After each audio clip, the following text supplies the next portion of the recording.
देखो जी, आज हम सेंटअप एग्जाम का जो ऑब्जेक्टिव का सेशन स्टार्ट किए थे उसका आखिरी वीडियो लेके आए हैं और इसमें आज हम सब ऑब्जेक्टिव बना देंगे।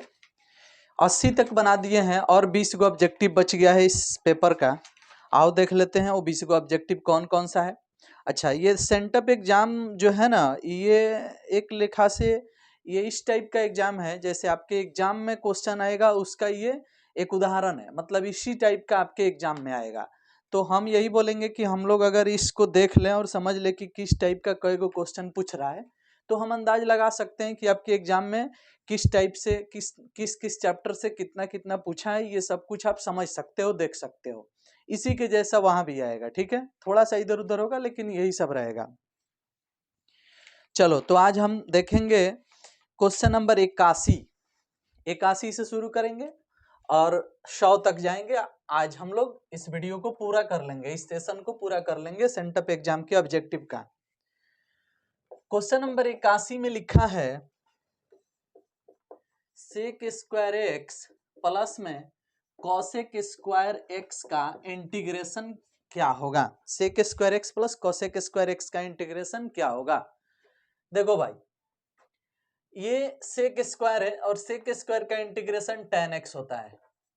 फार्मूला है, याद किए हो, नहीं किए हो तो अभी कर लो। और कॉसेक स्क्वायर का होता है minus cot x. Cosec square का इंटीग्रेशन माइनस कॉट एक्स, ये भी फार्मूला है, याद कर लेना। फार्मूला से ही 10-20 क्वेश्चन होते हैं, इसलिए इसे याद रखना।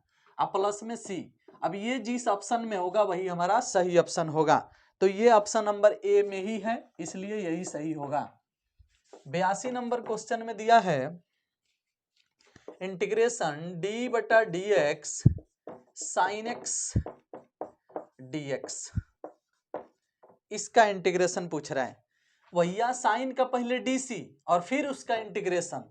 बेशक सब लोग जानता है कि साइन आएगा, क्योंकि साइन का डीसी कॉस और कॉस का इंटीग्रेशन साइन, इसलिए इसका आंसर साइन एक्स प्लस के होगा, चाहे सी होगा। तो ये ऑप्शन नंबर बी में दिया है, ऑप्शन नंबर बी में दिया है साइन एक्स प्लस सी, यानी के प्लस साइन एक्स। चलिए 83 नंबर क्वेश्चन देखेंगे। 83 नंबर में दिया है x plus 2x x plus 2y plus में 3z बराबर में 12 x y तथा z अक्षों पर काटे गए अंतःखंड ज्ञात करें। तो जब भी अंतःखंड पूछेगा ना और x y z तीनों दिख रहा है तो बराबर के बाद जो अचर राशि होता है ना उसी से दोनों तरफ भाग दे देते हैं। कभी कभी ये अचर राशि इधर भी रहता है तो इसको इधर से उधर भेज के और तब उसी अचर राशि से भाग दिया जाता है, क्योंकि बराबर में 1 मंगाएंगे तभी जाकर के हमारा अंतःखंड रूप आएगा।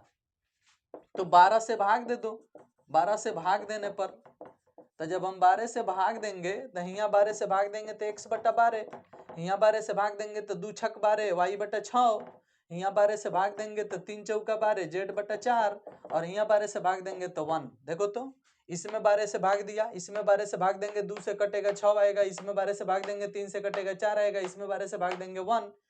अब ये आ गया अंतःखंड रूप।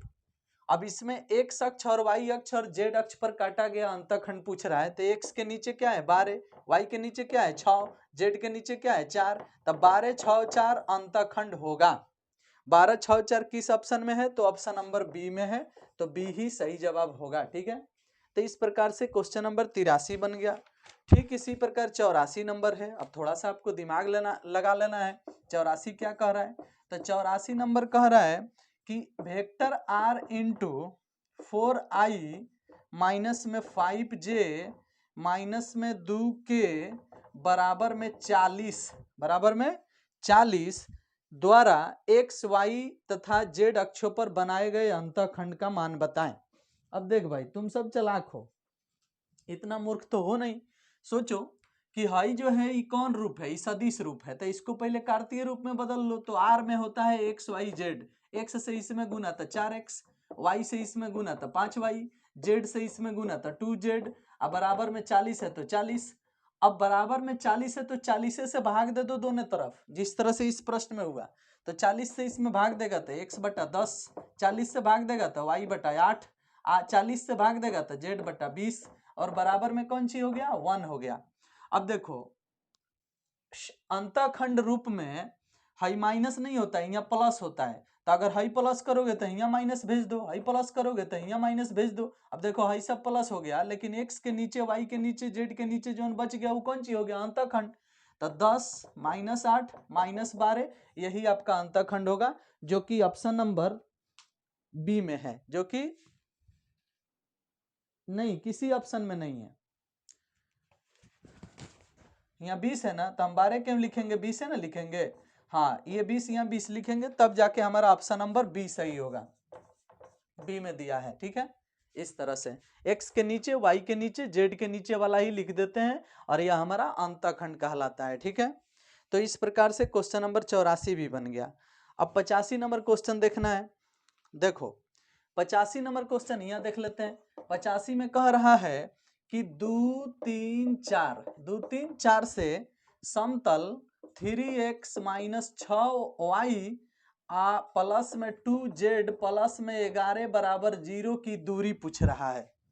तो देखो जी, तुमको पढ़ाया गया था एगो सूत्र कि किसी बिंदु x1 y1 z1, है x1 हो गया, है y1 हो गया, है z1 हो गया, x1 y1 z1 से ax plus by plus cz plus d बराबर 0 की दूरी होती है। d बराबर सूत्र होता है ax1 plus by1 plus cz1 plus d बटा रूट अंडर a स्क्वायर जोड़ b स्क्वायर जोड़ c स्क्वायर, इस सूत्र होता है। ठीक है, इसी सूत्र की सहायता से हम दूरी निकाल लेंगे। ठीक है, तो अब तुम ही देखो यहाँ पे कि जो बिंदु दिया गया है आपका, जो बिंदु दिया गया है वो कौन सी है भाई, 2 3 4 है। तो एगो x1 है, एगो y1 है, एगो z1 है, आई ए बी सी है।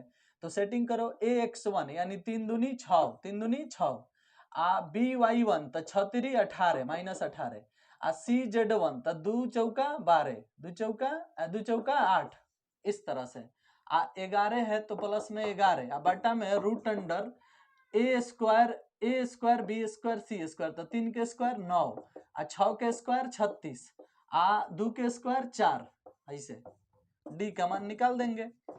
अब 6 गो 8 गो 14 गो, 18 में से 14 गया -4, -4 में से 11 गया 7, बटा 36 गो 4 गो 40 गो 9 गो 49 गो, तो 49 के वर्गमूल 7, 7 7 कट गया 1, डी बराबर कितना आया 1, जो कि इसमें ऑप्शन नंबर ए में ही दिया है, ऑप्शन नंबर ए में ही दिया है।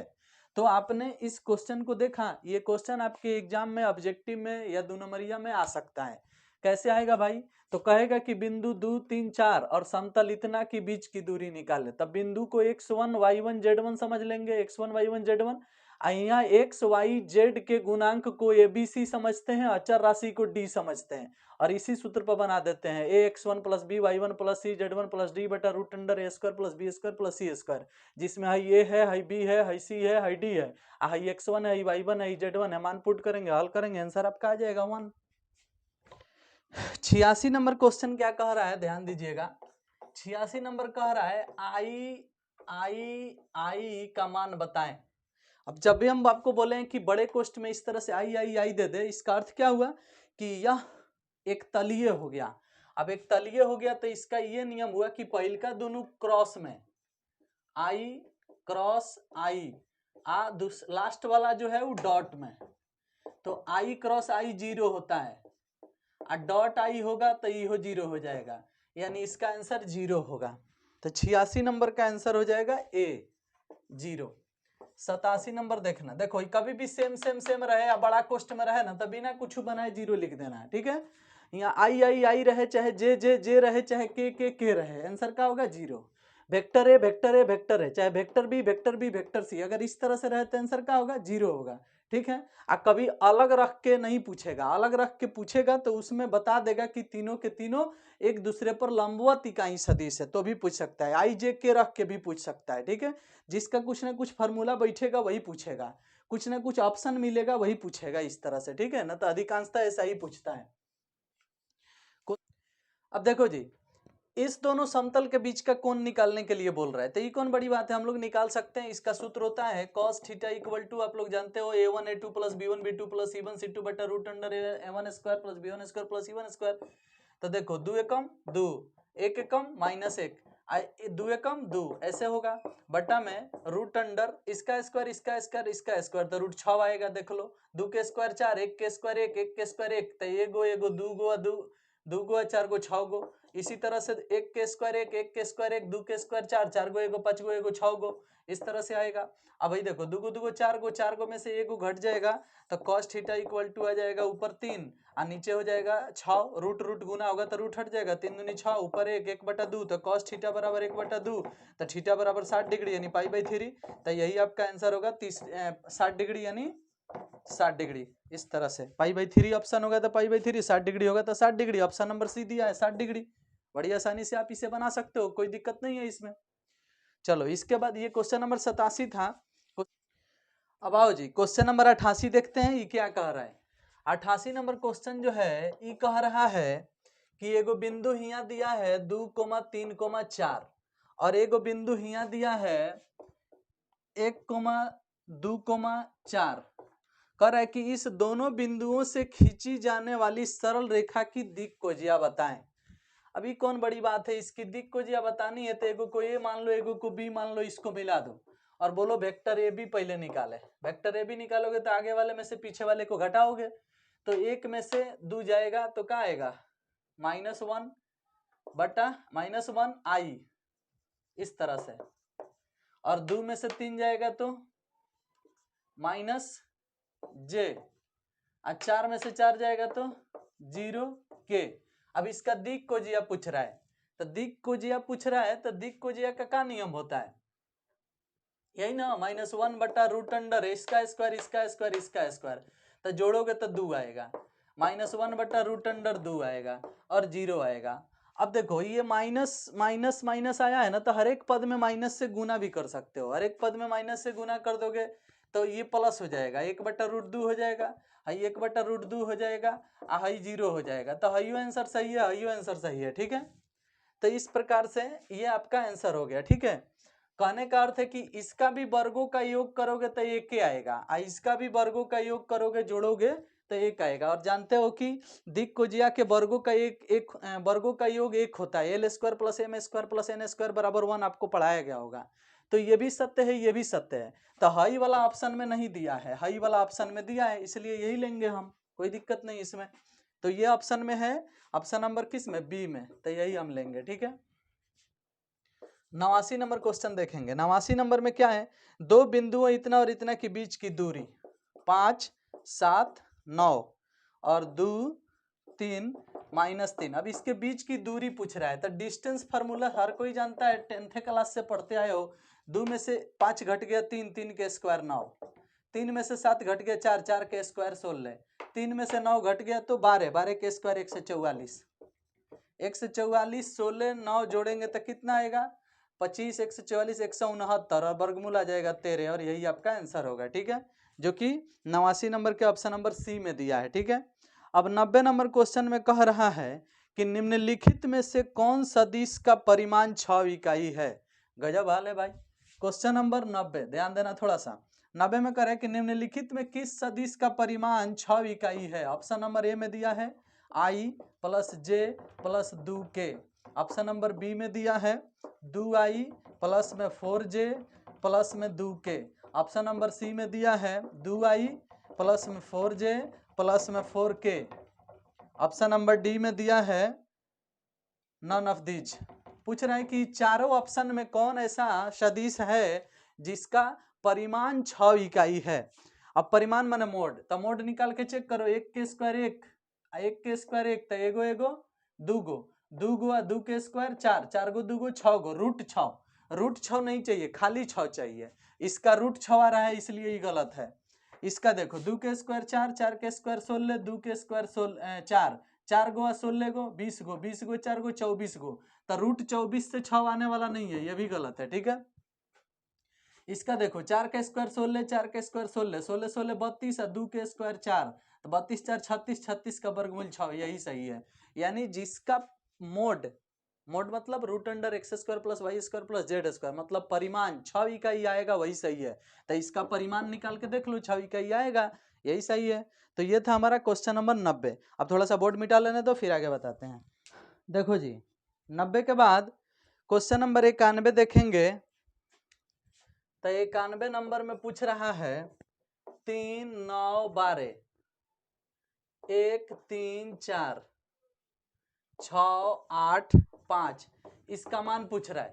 बेशक आपको दिखाई पड़ रहा है कि हाई वाला जो है हाई वाला जो है ये समानुपाती है, 1 तिहाई 3 3 त्रिका 9 4 तिहाई 12। तो जब R2 R1 के समानुपाती है तो इसका आंसर 0 होगा, सीधी सी बात है। ये तो सारणिक का नियम है कि जब दो रो या दो कलम आपस में समानुपाती होते हैं तो उसका मान शून्य हो जाता है। इसलिए इस प्रश्न को बनाना क्या, तो डायरेक्ट शून्य दिख रहा है। क्वेश्चन नंबर 92 देखना। 92 में कह रहे हैं कि वेक्टर P एक इकाई सदिश है। वेक्टर P एक इकाई सदिश है, मतलब इसका मोड 1 होगा। और कह रहे हैं कि vector x minus vector P into vector x plus vector P बराबर 80 दिया गया है।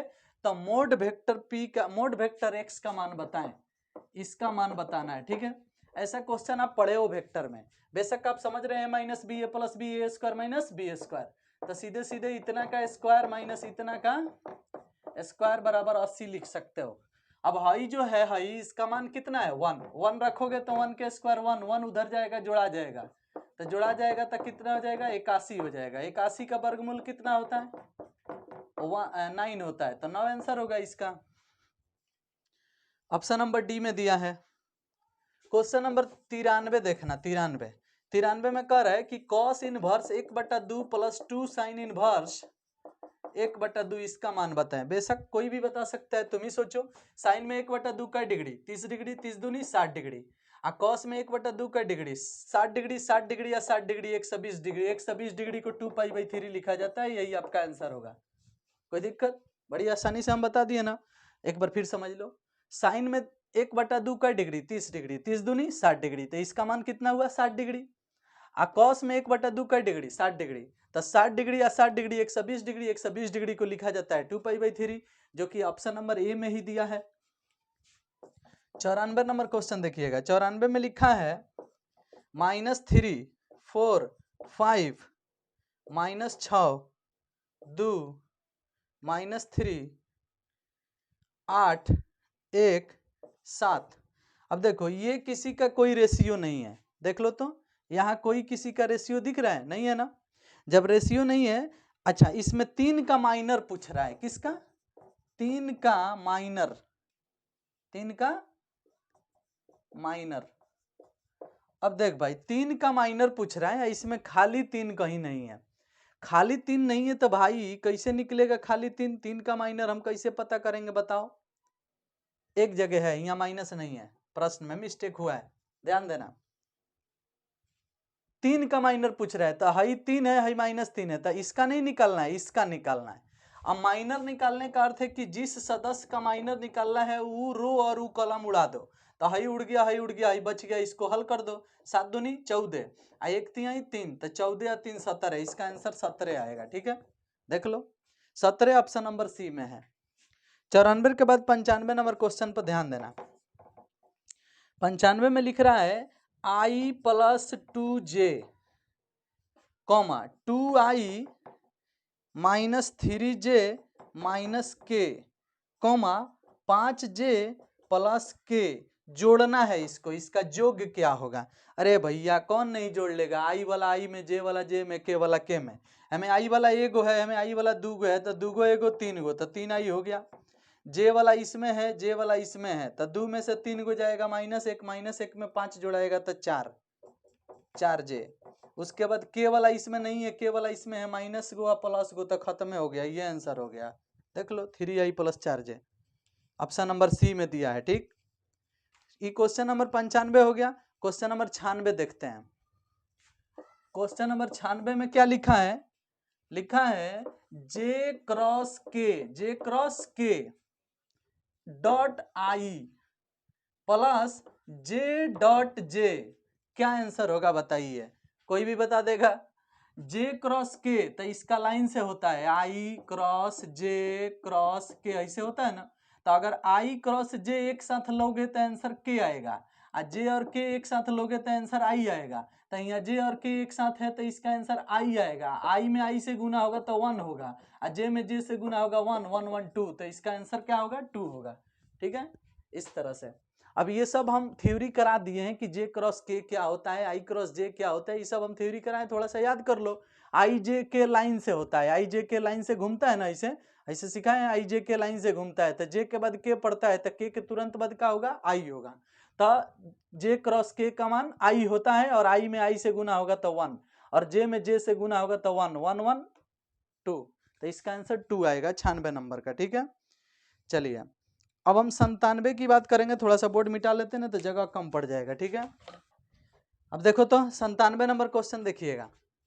97 नंबर क्वेश्चन में लिखा है कि एक्स आई प्लस वाई जे प्लस जेड के बराबर 2i प्लस में 3j माइनस में 5k, तो x plus y plus z निकालें।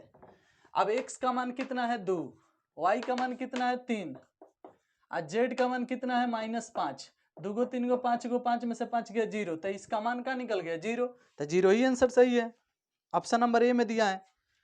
क्वेश्चन नंबर 98 देखते हैं। 98 में लिखा है मोड 6i प्लस में xj प्लस में 3k बराबर में 7, तो मोड x का मान बताएं।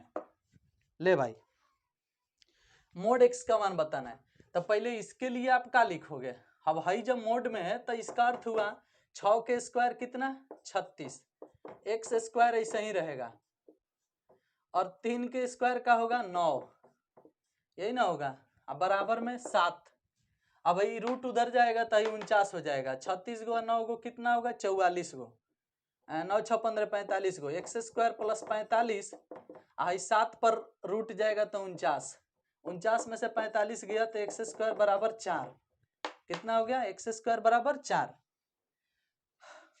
देखो तो 49 में से 45 गया 4, अब एक्स स्क्वायर बराबर 4 हो गया, तो अब हमें क्या करना है भाई, पूछा जा रहा है आपसे कि मोड एक्स का मान बताइए, किसका मान मोड एक्स का। अब मोड एक्स का मान बताना है तो मोड एक्स का मान क्या हो सकता है, तो हम क्या करते हैं कि जो एक्स स्क्वायर है इसको रूट में ले लेते हैं, तो एक्स स्क्वायर ऐसे रूट में ले लेंगे, आई कौन चीज 4, मान लो थोड़ा देर खाती कि x का मान निकालते भी हो तो प्लस माइनस 2 आएगा।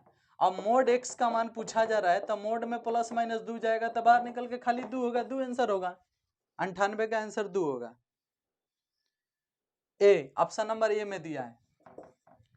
देखो तो इस तरह से इस प्रश्न को बनाओगे, ऑब्जेक्टिव में पूछता है।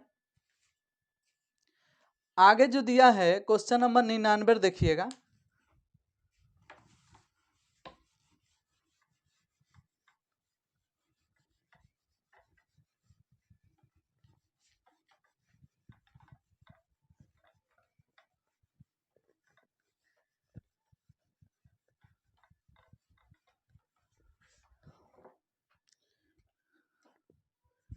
क्वेश्चन नंबर 99 देखिएगा।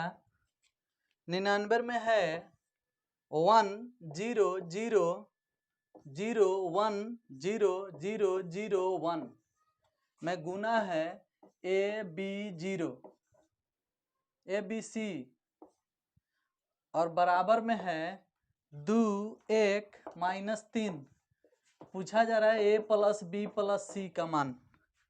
देख भाई, इससे इसमें गुना करोगे तो ए आएगा, इससे इसमें गुना करोगे बी आएगा, इससे इसमें गुना करोगे सी आएगा, और लाइन से ऐसे आएगा, उल्टा लिख रहे हैं, इससे इसमें गुना तो ऊपर है, इससे इसमें गुना तो यहाँ बी, इससे इसमें गुना तो यहाँ सी, और ये बराबर में है 2 1 -3।